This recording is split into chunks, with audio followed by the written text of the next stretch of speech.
discussion. Oh, the recording in progress button. So I think it's going to be a very nice discussion about what we do to prepare ourselves when it's game day. So welcome everybody. So let's see, I've disabled the waiting room. We've hit record. We are in good shape. So first of all, I want to tell everybody about the upcoming site webinars. So Jen and I, in the interest of having really good topics for you, have decided we're going to invite two great speakers and add one great topic, even if it's a panel discussion. So Heather Blevins, who is very active, she's responsible for all of your newsletters and has been wonderful in developing and promoting content to the group. She is going to find a great topic that fits into education, and she's going to present that on the second Friday of next month. And then we're going to have Jen, I believe, is going to lead a panel discussion, unless we have a speaker. She has a speaker in mind, may be able to nail him down. But how we can use artificial intelligence, AI, to develop our education materials. We've heard some things on how to develop questions, but really, what are some tools? And I think we might do some examples, but I think we'll have a wonderful, robust discussion on that. And then Patrick Raitt, he is just an excellent speaker participator. He is great in all of our presentations. He's been a great partner to both me and Jen as we think about putting these on. So he's going to be our speaker, and he's going to choose kind of his hot topic for the month of October. So we're going to continue having these. We're going to have two great speakers, and I know we're going to have a great discussion on AI. So we hope you'll put those on your calendar and join us. There will be some emails, and of course, it will be in your newsletter to see what's coming out. Oop. So, if you want to promote site and membership in site and the activities that we have, the benefits of membership, and we'd love for you to get more connected. It's a great place for professional networking, particularly among educators in the insurance group. I've made some great friends, and I know you will too. And if you're interested in presenting on a future site webinar or participating in our upcoming AI panel discussion, if you've got some really great things to share, we'd love to hear from you. So reach out to myself or to Jen. We'd love for you to be part of those discussions. Mm-hmm. All right. So I thought I would kick off today's call and really say you're presenting today. Are you nervous? Are you ready? Today is hopefully a roundtable discussion on what kind of game day preparations you can do to make sure that your mind, your materials, your technology, your surroundings, that you're ready for either online or live presentations. So we've invited several board members. Jen is going to participate with me, and we're going to hopefully have an open discussion and share some ideas on what you do on game day to make sure that you're ready and that you're sharing insurance knowledge, you're inspiring others to learn. You got to get your head in the right space first. Mm-hmm. So the first one would be, okay, do you have any checklists that you use? And I think I'm going to call on Jen for this one. So what kind of checklists, reminders, how do you remind yourself to have everything ready, Jen? This is out Jen day. So I've never done well with electronic calendars. So I have a paper calendar on my desk, and I have a gigantic write on, wipe off calendar on my wall. And so my class schedule is on both the calendars, both the paper calendar and the write off calendar. And I know that's a lot of extra work, but no matter where I look, I have my schedule, because one of the things that gives me great anxiety is this idea of not showing up for a class. Mm-hmm. So first things first, I have my schedule. Then if it's game day, I have a ritual 2 hours before my class, unless it's very early in the morning, and then it's like an hour and a half. But 2 hours before class, I like to make sure that my Wi-Fi is connected, my computer works, my lights work, what have you. And that way, if I have any technological issues, I can reach out to the company and say, your instructor's dead in the water. Or scream, get my son on the phone and get him to fix it. And then 30 minutes before class, I pull up my notes. I use a lot of articles that I curate here and there to make my classes more interesting. And I curate the articles that I need. I check and see who my audience is going to be. If I'm on camera, some days I put on makeup, some I don't, but I do brush my hair, make sure I have earrings in, and then once that's okay, then and this is going to sound really weird, but I do these stretching exercises so that my back won't hurt. So I'm not, especially on camera. And then I open up my Zoom 10 minutes before class and I'm good to go. Okay. Now, It is was this a all? different checklist when I taught in person, because that always included having my bowl of candy, but that's different. Okay. Now, is this all in your head? You don't write it down? There's no physical list of these are the exact things I must do? Nope, all in No, my head. all in your head. Wow. But it's the same thing every time. I say wow, but I think I do the same thing. Anybody else? What do you use as your checklist? Do you have a formal checklist that you use to prepare yourself? Well, Craig, I'll hop in here really quick. And Jen, it's funny that you say that you keep everything in the paper world. Gosh, I can't do that anymore because it's almost like the clutter bothers me. It's not that I don't have clutter where I'm at or like, but seeing that in front of me would stress me out while I was trying to teach, like having that giant wall calendar. Mhm. But I live and die by a color-coded Outlook calendar.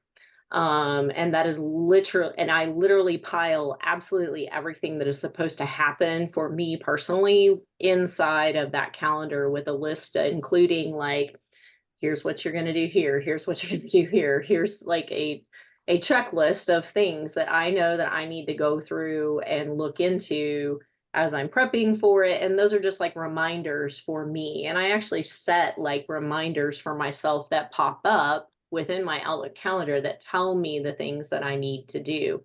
Mhm. I would not be able to function without a color-coded Outlook calendar, I don't believe. I know I did for a long time in life, but now it's like it's become this thing that keeps me very focused and organized when I need to be preparing to be in front of a group of people, whatever the forum or the format of that might be. So I use that in my teaching world when I'm teaching.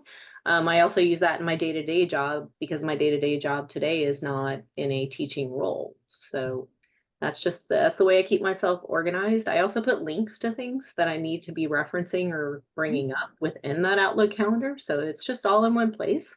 Okay. Um, and I've also expanded to utilizing like OneNote as like I put a link to my notes into a OneNote that I can pop out of my calendar with, and then my notes are right there in front of me. So I don't, so it's not like the Outlook calendar is so full of things. So like I just have a link to my checklist that goes to the OneNote that tells me all the stuff that I need to know for that particular encounter for the day. So that's the way that I keep myself, I would say, organized, because I used to live in a world with a paper calendar. I don't do that anymore because I feel like this simplifies things, and I was notorious for setting that paper calendar down somewhere and it just getting lost. So Well, I use my bag, particularly if I'm going somewhere live, that's my checklist is how I pack my bag. And it's literally like laptop, thumb drive with an extra copy. I've emailed before I disconnect my computer, I email myself a copy of the presentation just in case I have to forward it to somebody. The power cord. The last time I showed up for a live presentation, I seem to have forgotten to put in my power cord. And a printed copy, any notes I need. But packing that bag is probably my virtual checklist of did I stuff it properly? I think I'm somewhere in between Jen and Heather. I do keep my checklist, on my phone, which then of course syncs to my computer, and I feel good that I've got it there and I can add to it as I remember things. But there is something mental for me as far as getting in the right space to then write it down in my journal. And so you sort of visualize, and I find that's really helpful to go through those steps just to make sure. I guess, Jen, I might have to add brushing my hair to the list now that you brought that up. I think I'd forgotten that step, so that's good to know. I also, it's kind of silly, but I have a Spotify playlist that I called No Fear, and I usually listen to that before the presentation, again, just to kind of make sure my energy level is right, and that I'm showing up with the right level of energy for the group. Yeah, and that plays right into our next discussion, kind of about what do you do as a ritual to get your mind in the right place. So Heather, do you have any specific additional rituals that you do? Well, if it's an in-person presentation, you will often find me in the restroom outside of that talking to myself.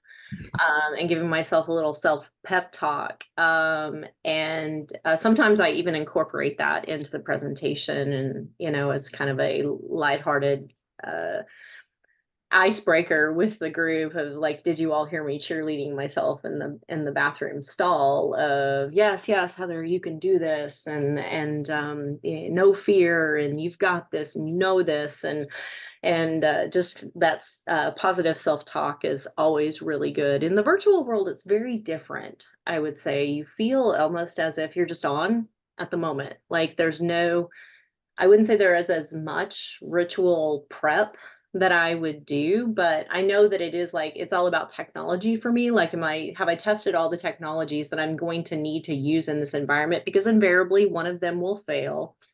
And I would also say like that syncing of technology from the phone to the computer and all those things, that's like life saving. I don't even realize that you would have had to have depended on a backup plan a lot of times in the world that we used to live in, where if your technology fails, like, what are you going to do? How are you going to manage that? Well, realistically today, like I could hop to my phone and that technology would be right there, right? Like what I needed to present, all the stuff would be right there because of portability and the portability factor that we have today. I would say that is that's a lifesaver most of the time. And part of the ritual as well is just making sure that all that tech is there to support it, that my stuff is going to work the way it's supposed to. And then like thinking through like, what is my fault? What's my fail safe and what's my backup plan in the event that things don't work exactly the way that they're supposed to? Because that invariably happens, Deborah, you mentioned going in and saying Showtime and shaking your hands like Jim Carrey. Can you is that like from the movie Liar Liar, or does he do that all the time? What does that look like? Yeah, I can't show you because I don't have a camera right now, but it's like showtime and then shaking the hands and literally I started that from day one because it kind of takes a little adrenaline away because my adrenaline's way hopped up beforehand and it kind of releases a little but it also kind of brings me up a little, kind of a balance so that I'm present. Mm-hmm. Mm-hmm. And then what is so no fear, is that just a saying, Jen, or was that a No, that was Dave's playlist on Spotify. Dave's playlist on Spotify? Yeah. And who said they had stickers everywhere like that? Somebody said they had stickers all Oh, over. Victoria. That's me. I still use a paper planner and I have an unhealthy relationship with pens, stickers, paper, all kinds of things. Okay. So instead of a colored virtual checklist and calendar, you're doing it with pens. Mm-hmm. And stickers. Pens and stickers. I bought my wife 45 color pens, 45 choices. So she has unlimited. That was part of our anniversary gift. Oh my Lord. You might know my wife. Oh dear. So I personally think about the mountains, or try not to eat too much for breakfast. I'm much more likely to go for a run on when I'm about to speak, and I certainly have been seen hiding in the bathroom, catching, just hiding for 5 minutes before you stand up in front of a group, not answering questions. Oh my gosh, colored pens are the bomb. So you talk about finding the restroom near where you're speaking every in-person speaking event I've ever had, right before about 15 minutes before I'm supposed to be in the room, I used to always hit the bathroom just to make sure that the clothing was doing what the clothing needed to do. And Dave, I know you've probably never had this problem, but to make sure that your skirt is not stuck in your pantyhose or, you know, anything horrible like that. And, you know, I just dip into the bathroom, I look at the mirror and I'm like, yes, I'm wearing pants. I think we're good. Run back out. I can semi-relate, Jen. It's, you know, making sure my fly's up, and I do have a story I'll share with you one time about doing a presentation where I didn't do that check. So yeah, that was great. Oh yeah. Oh yeah. I taught an entire class with my favorite bright pink Liz Claiborne blazer, feeling all good and in charge, and I had baby spit up down my back, and no one said a word. Well, so it's Zarin, do you use power poses? It certainly help you make sure everything's zipped up properly. But it was who's done, so you've done power poses? Is it like Superman and the other ones? I believe those do work. Tell me about They do. When I was in college, I read about some studies that if you smile, it can actually make you happy. And you probably all heard those sorts of things. You put the pencil on the upper lip as a as a kind of a, I've done that in class, I had people do that as an experiment. But power pose was the same thing, same concept. The more space you physically take up, the more powerful you feel. So I often will go into a bathroom or a place where I can be alone for just a few minutes and just stand arms out and take up as much space as I can.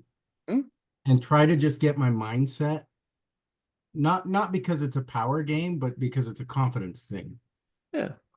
And then of course double check the tech, double check the wardrobe. I mean, we've all had gaffes, I think, where we wished we had double checked that stuff. So, Oh yeah. Oh yeah. but the power poses really help if it's a high stress situation, at least for me. And maybe it's just placebo, but it doesn't matter because it's effective.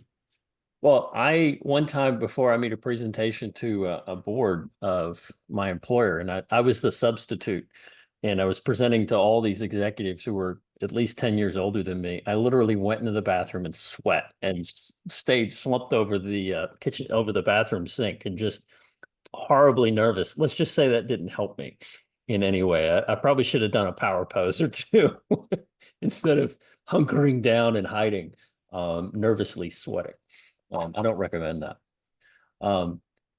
So if I tell you on, you know, I know meditation song, but you see these are my wonderful hearing aids, and you never know what I'm playing in there.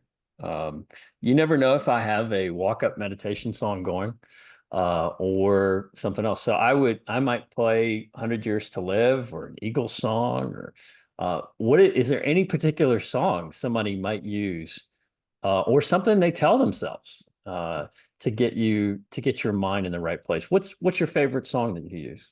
You can even type it in the chat. Ooh, Eye of the Tiger. I like that one. Anybody else have a song that they use? Undefeated by Def Leppard. I love that. John Brunette, do you have a song that you use? One song, no. I'm one of those guys that has a wide taste in music, so it's just kind of whatever's on my mind right then. So, somebody else offering an idea? Okay. Does anybody have anything at the beginning of their other presentations? Maybe it's not like a disclaimer, but say something that you've memorized, whether it's high energy or something, just to kick off your discussion.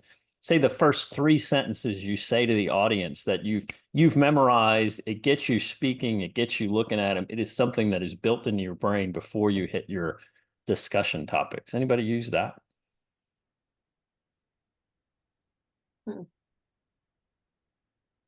It's almost like, it's that Now, specific ritual that you might do.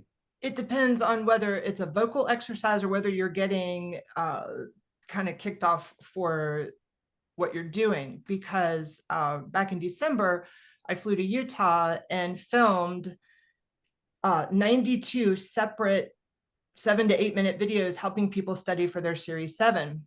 Mhm. And so it was reading off of a teleprompter.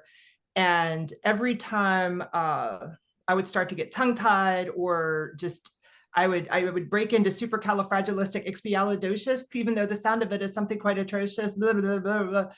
You'll always have precocious. And by the time we finished that whole week together, my teleprompter person and my cameraman were singing it and cussing my name. Mhm. But we kind of started every day with that. And it just kind of helps you get out of the seriousness of the moment. Yep. So I see accidentally on purpose having a cat meme up.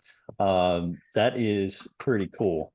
And something that that you might have on screen that's more of a conversation starter, even if it's an accidental on purpose that you might do.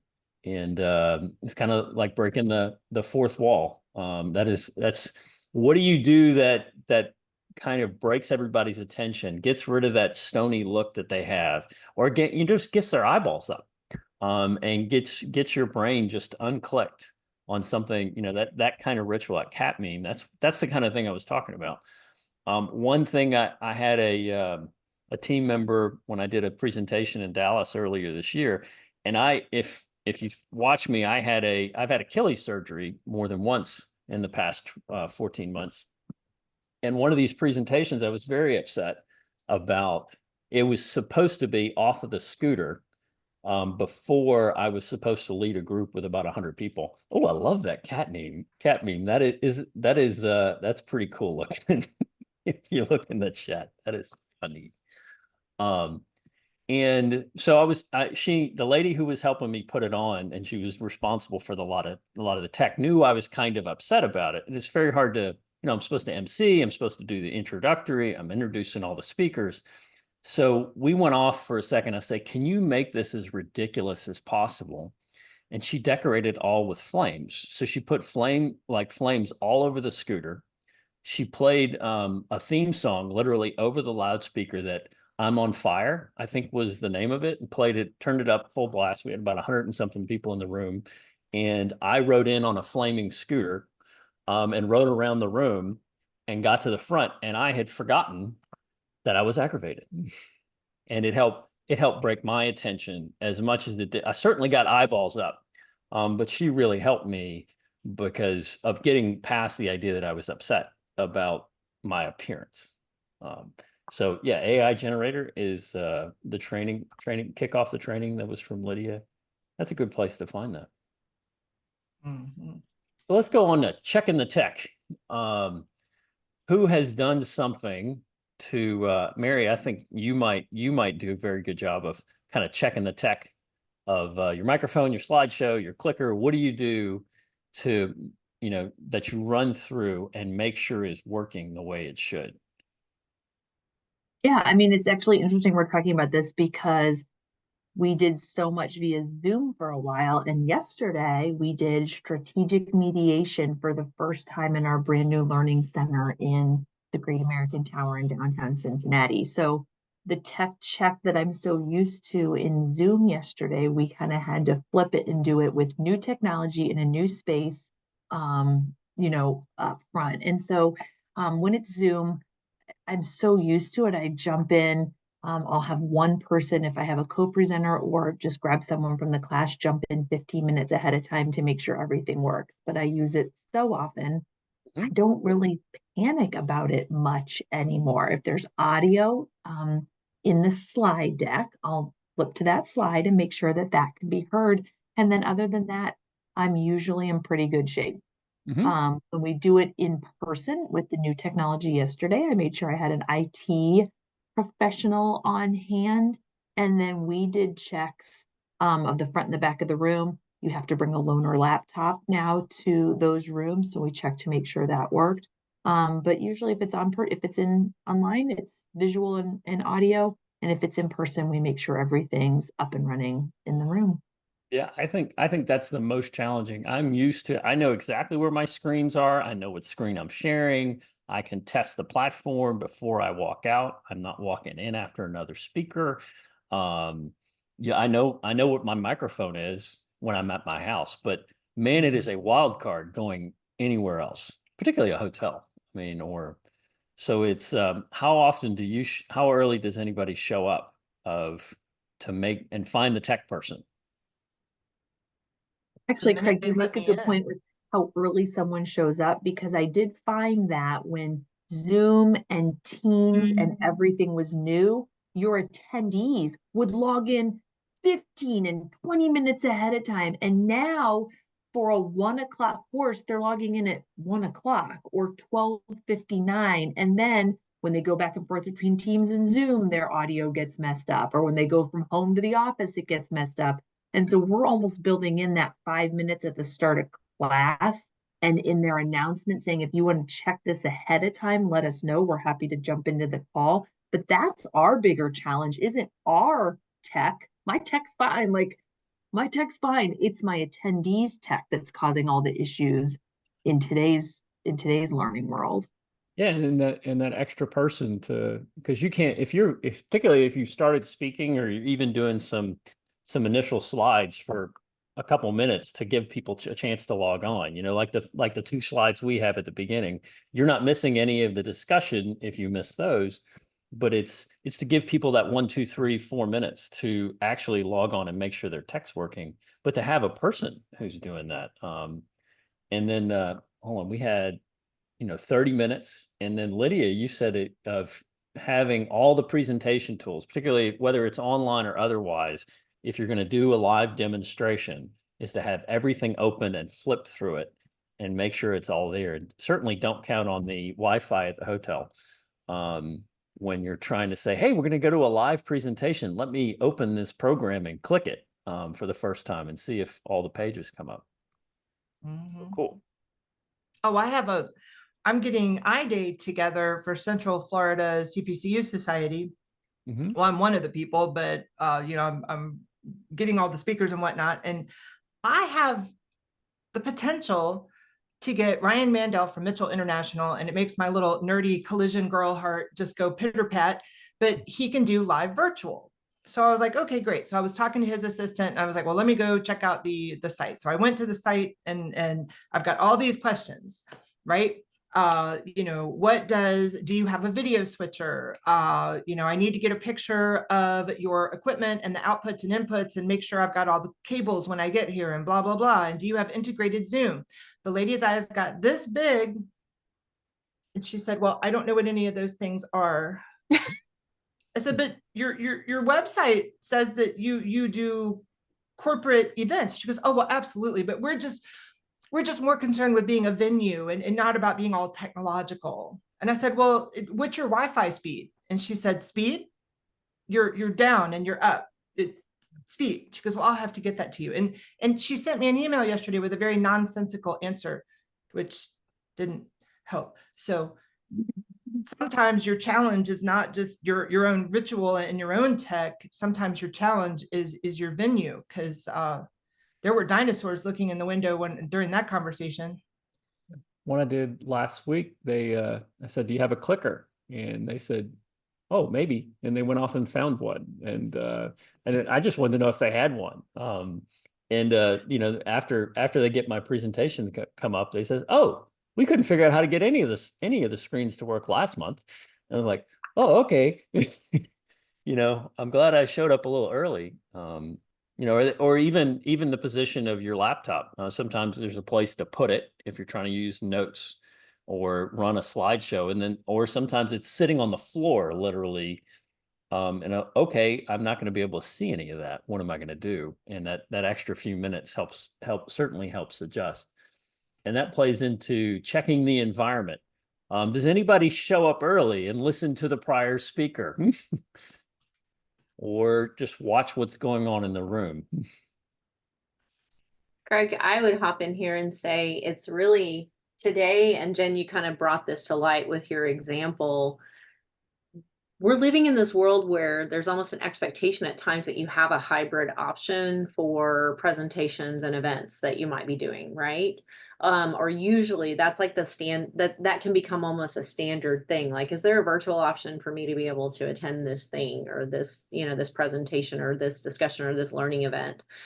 And the challenges of those worlds are a holistically separate thing than the challenges of, I'm just going to present in front of a nice group of people in the classroom environment and hang out with them and be able to interact with them face to face.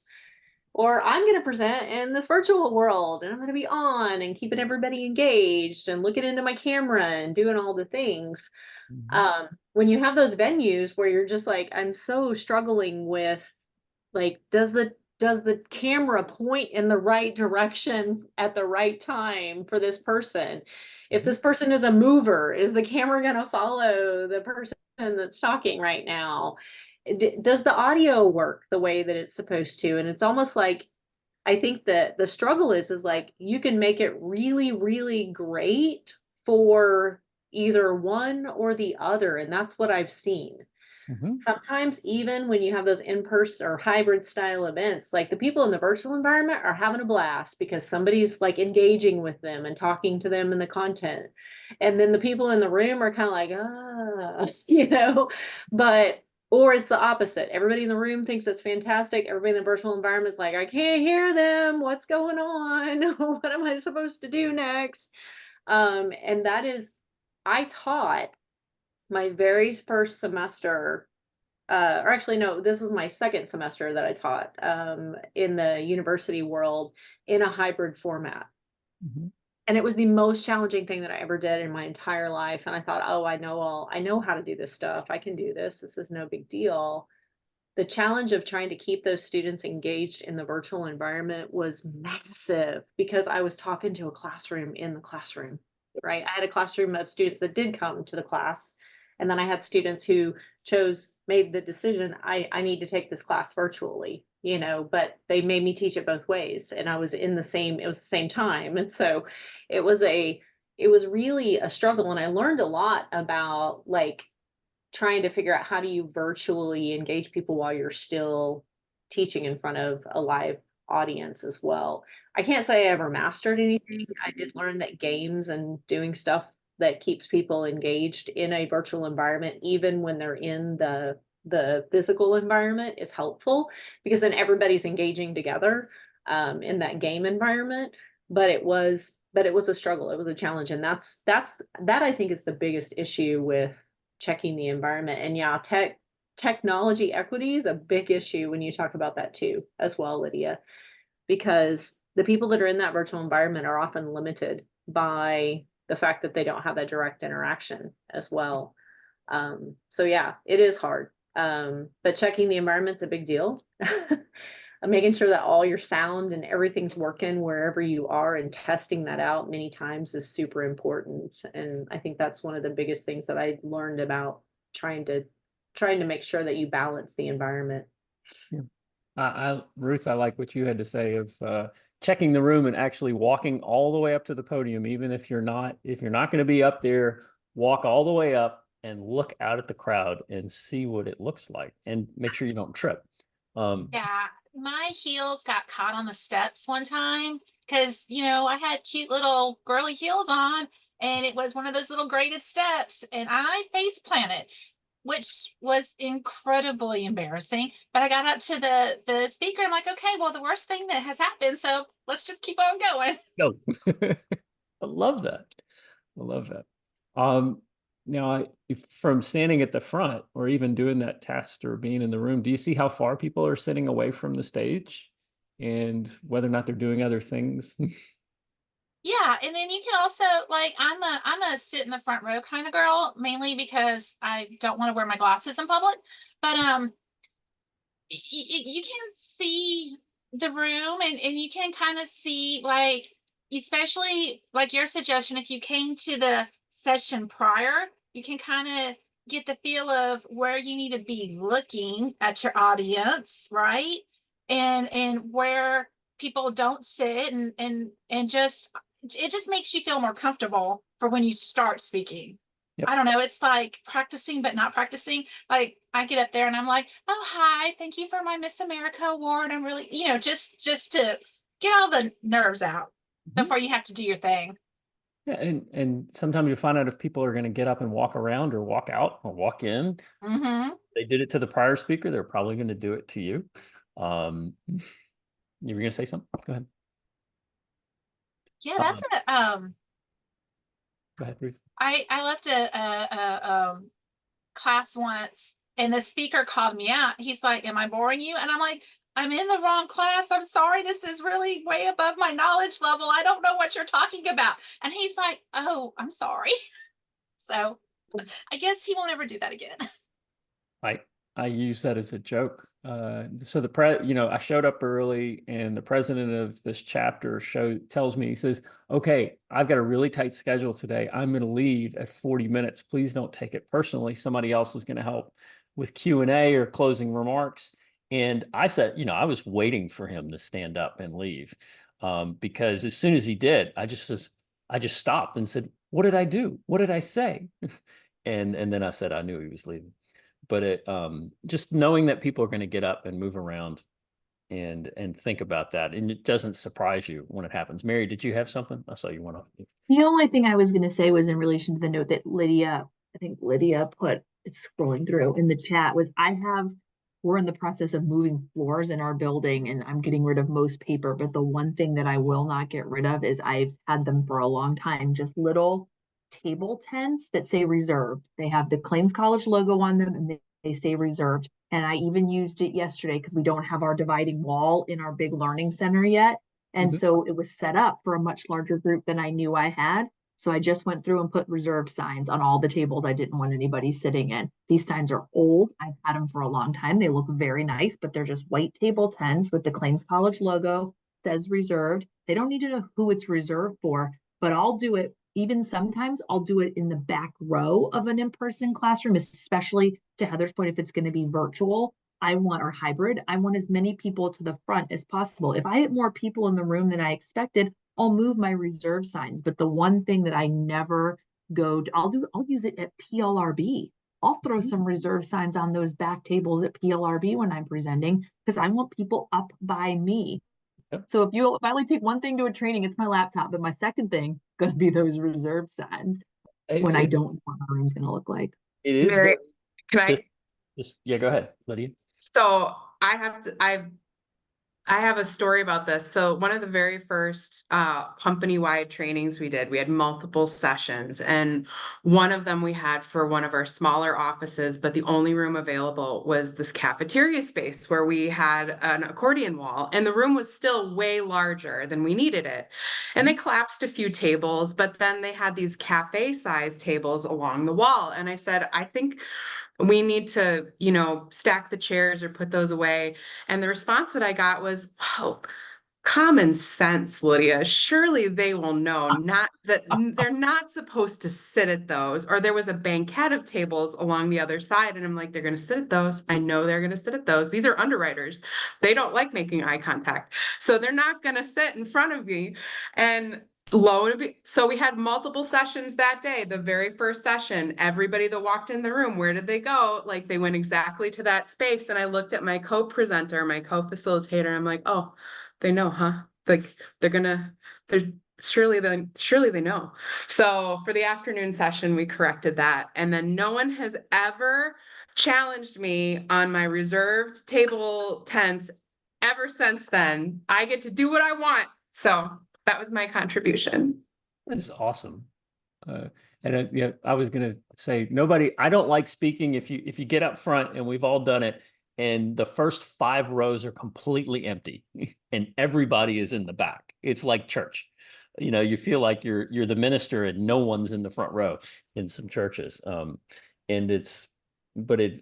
It'd rather pull them up. I really like that idea from both of y'all. Thank y'all for sharing. Well, and you get to do it without calling people out or making them feel like they're doing something wrong or treating them like children, because adults can read. They can do that. So we can give them that grace. I would even do it where like there wouldn't be materials at certain seats. Like I wouldn't put materials on the back row and they'd pull them from the front row and move them to the back row. Or I wouldn't put like candy on the back row. That didn't matter. They'd grab a couple pieces and head back. So my reserve signs are are my tried and true.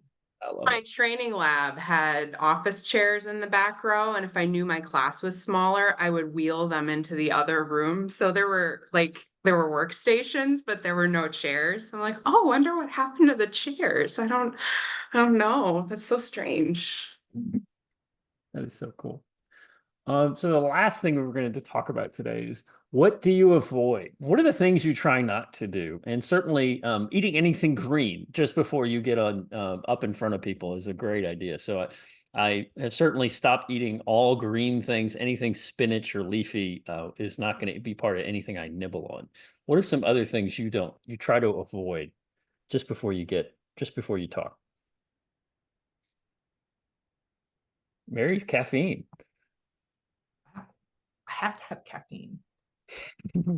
Well, too much That's caffeine. naturally, if I drink caffeine too, it's a mess. Yeah, it doesn't help to do, to get the jitters. Once you put coffee in my hand and I start refilling it, and I do it mindlessly, I could drink 10 cups of coffee without even knowing it. Deb Davenport said it. That's right, girlfriend. I'm already kind of, you give me caffeine. It's not, I know it about myself and I can't do it. It's not great. Lydia, you don't want to wear your food? You don't want to wear the ketchup?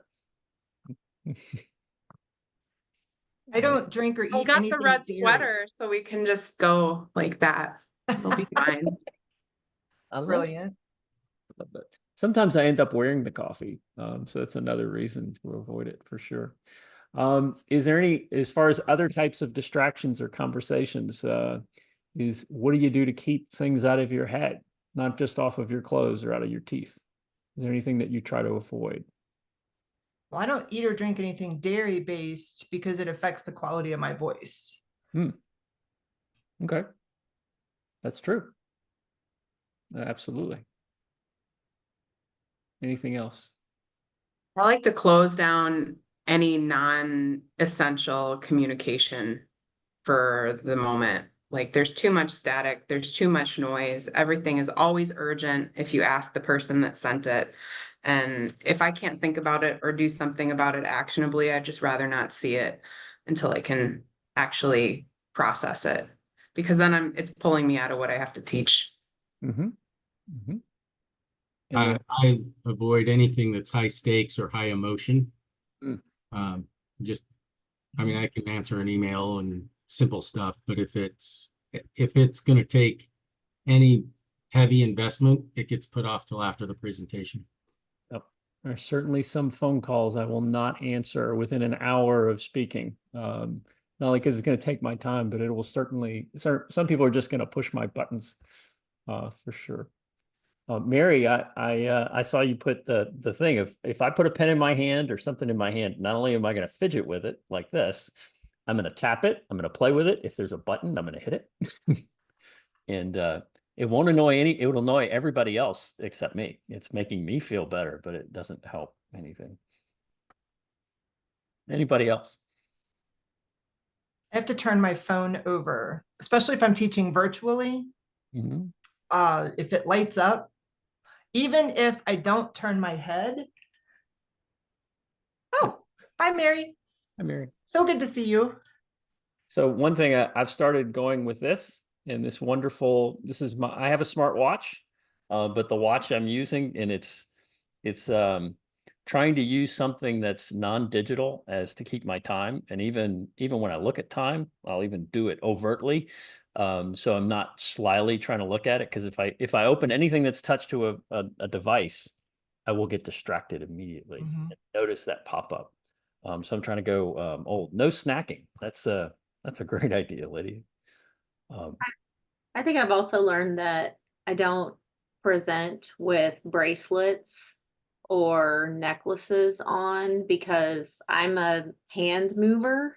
Mm-hmm.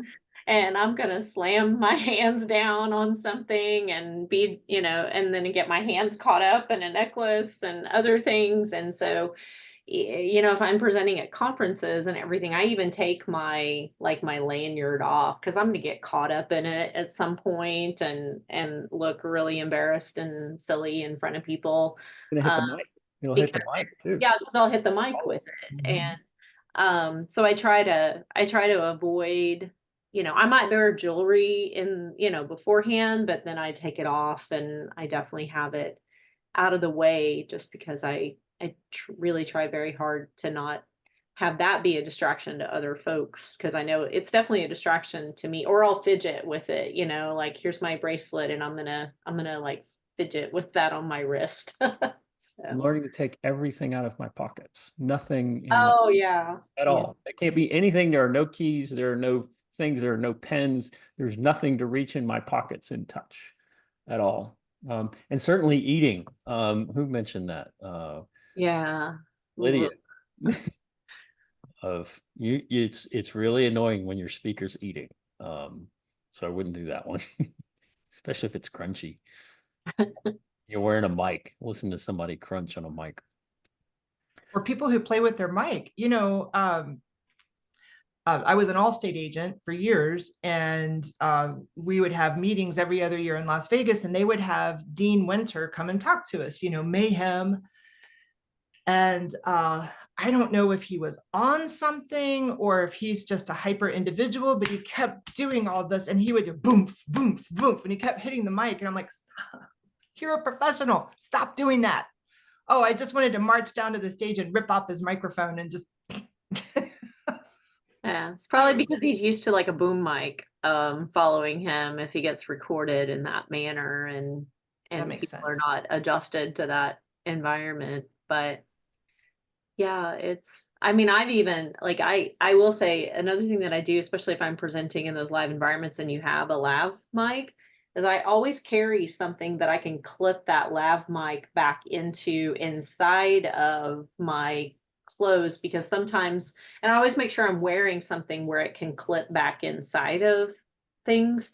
Because if you're wearing a dress, like where are you gonna put a lav mic at? You know? And like you have to get it away from everything. So I always make sure I'm wearing something, but I also have a clip that I carry with me that I can pull it back. So you don't have all the extra wire kind of hanging around that I would get caught up in again, because I use my hands whenever I speak. So Smart. yeah, don't take your mic to the bathroom. There's too many people who have done that as well. Get mic'd up and I'll be right back. Yeah. Well, I think that's, let me stop sharing.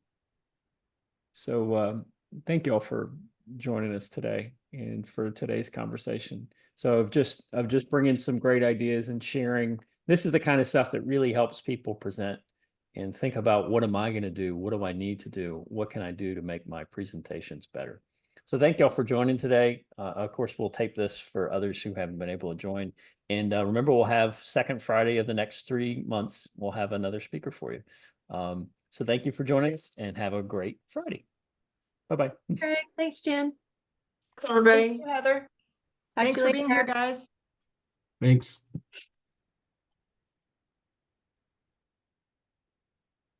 So stop recording. I mean, I'll hit stop. Got it.